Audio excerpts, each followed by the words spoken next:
Zuhud terhadap keduniaan. An Abdillah bin Umar radhiyallahu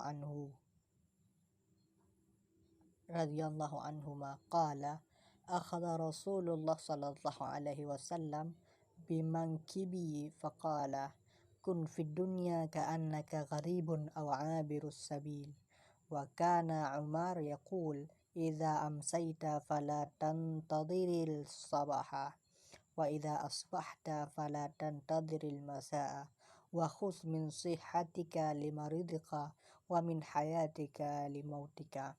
Dari Abdullah bin Umar, ia berkata, suatu saat Rasulullah meraih pundakku seraya bersabda, jadilah di dunia seolah-olah engkau orang asing atau penyeberang jalan. Ibnu Umar pernah berkata, jika sore hari janganlah engkau menanti pagi, dan jika pagi janganlah engkau menanti sore hari. Manfaatkan sehatmu sebelum sakitmu, dan manfaatkan hidupmu sebelum matimu. Hadis riwayat Bukhari. Allah berfirman, dan berilah perumpamaan kepada mereka manusia. Kehidupan dunia adalah sebagai air hujan yang kami turunkan dari langit, maka menjadi subur karenanya tumbuh-tumbuhan di muka bumi. Kemudian tumbuh-tumbuhan itu menjadi kering yang diterbangkan oleh angin. Dan adalah Allah Maha Kuasa atas segala sesuatu. Harta dan anak-anak adalah perhiasan kehidupan dunia, tetapi amalan-amalan yang kekal lagi saleh adalah lebih baik pahalanya di sisi Rabbmu serta lebih baik untuk menjadi harapan. Al-Kahfi 45-46. Zuhud terhadap sesuatu adalah enggan terhadapnya karena menganggap kecil dan hina serta tingginya keengganan terhadapnya. Para salaf dan orang-orang setelah mereka telah mengupas tentang penafsiran zuhud terhadap keduniaan. Dalam sebuah hadis disebutkan, az-zahadatu fid dunya laysat bitahrimil halal wala idha'atil mal walakin az-zahadata fid dunya alla takuna bima fi yadaika aw saqa mimma fi yadaillah wa an takuna fi sawabil musibah idza anta usibta biha arghaba fiha law annaha ubqiyat laka. Kezuhudan terhadap dunia bukan dengan mengharamkan yang halal dan tidak pula dengan menyia-nyiakan harta. Kezuhudan terhadap keduniaan adalah menjadikan apa yang di tangan Allah lebih diharapkan daripada yang ada di tanganmu, dan menjadikan pahala musibah saat engkau tertimpanya lebih engkau sukai seandainya itu tetap terjadi padamu. Wahab bin Ward berkata, zuhud terhadap keduniaan adalah engkau tidak berputus asa terhadap apa yang luput darimu dan tidak beriang gembira kepada apa yang datang kepadamu. Kata Az-Zuhri, ketika Az-Zuhri ditanya tentang zuhud, ia berkata, yaitu orang yang kesabarannya tidak dikalahkan oleh yang haram dan kesyukurannya tidak terlengahkan oleh yang halal. Ahmad bin Al-Hiwari berkata, aku bertanya kepada Sufyan bin Ayyinah, siapakah orang yang zahid terhadap keduniaan? Ia menjawab, yaitu orang yang apabila diberi nikmat ia bersyukur, dan apabila tertimpa musibah ia bersabar. Lalu aku berkata, wahai Abu Muhammad, orang yang mendapat nikmat lalu bersyukur, dan jika tertimpa musibah ia bersabar, bagaimana ia menjadi orang yang zuhud? Ia menjawab, orang yang tidak mencegahnya untuk bersyukur karena nikmat dan tidak mencegahnya bersabar karena bala, itulah orang yang sabar. Rabi'ah berkata, pangkal kezuhudan adalah menghimpunnya segala sesuatu dengan haknya dan menempatkan sesuai haknya. Sufyan As-Suri berkata, zuhud terhadap keduniaan bukanlah membatasi angan-angan untuk makan daging gemuk atau mengenakan tutup kepala, Ia pun berkata di antara doa mereka, "Ya Allah, zuhudkanlah kami terhadap keduniaan dan luaskanlah pada kami dari keduniaan. Janganlah Engkau timpakan keduniaan pada kami sehingga kami menyukainya." Oleh karena itu, Imam Ahmad berkata, zuhud terhadap keduniaan adalah pendeknya angan-angan. Murrah berkata, pendeknya angan-angan dan cuek terhadap apa yang dimiliki orang lain. Mengenai hadis di atas, mereka berkata, janganlah engkau cenderung kepada dunia. Jangan engkau jadikan sebagai negeri tempat tinggal. Jangan rangsang jiwamu untuk hidup lama di dalamnya. Jangan merasa perlu terhadapnya.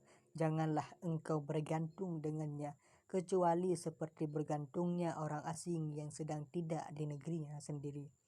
Dan jangan pula engkau sibuk dengan urusannya, sebagaimana orang asing yang tidak disibukkan karena keinginannya untuk segera pulang kepada keluarganya. Adapun ucapan Umar, jika sore hari janganlah engkau tunggu pagi, dan jika pagi hari janganlah engkau tunggu sore, adalah anjuran darinya agar setiap mukmin senantiasa mempersiapkan diri untuk kematian. Kematian harus dipersiapkan dengan amal saleh. Ia juga merupakan anjuran untuk membatasi angan-angan. Maksudnya, jangan menanti amal-amal malam ketika engkau di pagi hari, tapi segeralah beramal saleh. Begitu juga ketika pagi hari, janganlah membisikkan pada jiwamu tentang amal sore sehingga mengakhirkan amal-amal yang bisa dikerjakan pagi hari hingga malam hari. Kemudian ucapannya, manfaatkanlah sehatmu sebelum sakitmu, adalah anjuran untuk memanfaatkan kesehatan. Berusaha semasa sehat karena khawatir sakit yang dapat menghalangi untuk beramal saleh. Kemudian ucapannya, dan manfaatkan hidupmu sebelum matimu, adalah peringatan untuk memanfaatkan masa hidup. Karena jika seseorang telah mati, maka terputus semua amalnya, hilang semua harapannya, dan akan membesarlah kerugian dan penyesalannya karena melewatkannya. Hendaknya setiap orang mengetahui bahwa kelak akan datang suatu zaman dan waktu yang sangat panjang ketika ia berada di bawah tanah dan tidak bisa berbuat amal apapun. Banyak sekali hadis yang menyebutkan tentang keutamaan zuhud terhadap keduniaan. Di antaranya seorang laki-laki berkata, "Wahai Rasulullah, tunjukkanlah aku kepada suatu amal yang jika aku lakukan maka Allah akan mencintaiku dan manusia pun akan mencintaiku." Beliau bersabda, izhad fid dunya yuhibbukallah wa zahad fima fi aidin nas yuhibbuka. Zuhudlah terhadap dunia, niscaya engkau dicintai Allah, dan zuhudlah terhadap apa yang ada pada tangan manusia, maka engkau akan dicintai manusia. Dalam hadis lain, Nabi bersabda, "Qad aflaha man aslama wa kana rizqaha kafafan wa qana'ahu Allah." Beruntunglah orang yang telah Islam sementara rezekinya cukup dan diberi qanaah rasa puas oleh Allah. Ibrahim bin Adham berkata, zuhud ada 3 jenis, yaitu zuhud wajib, zuhud utama, dan zuhud selamat. Zuhud wajib adalah zuhud terhadap yang haram. Zuhud utama adalah zuhud terhadap yang halal. Sedangkan zuhud selamat adalah zuhud terhadap syubhat. Ketahuilah wahai saudaraku muslim bahwa zuhud yang paling utama adalah zuhudnya Rasulullah dan para sahabatnya. Kitab-kitab sunnah dipenuhi dengan kisah-kisah mereka serta kezuhudan dan kesabaran mereka. Di antaranya adalah ucapan Umar, "Aku pernah melihat Rasulullah seharian penuh tidak mendapatkan sebiji kurma pun yang dapat mengisi perutnya." Aisyah berkata, keluarga Muhammad tidak pernah kenyang dengan roti gandum 2 hari berturut-turut sampai beliau wafat.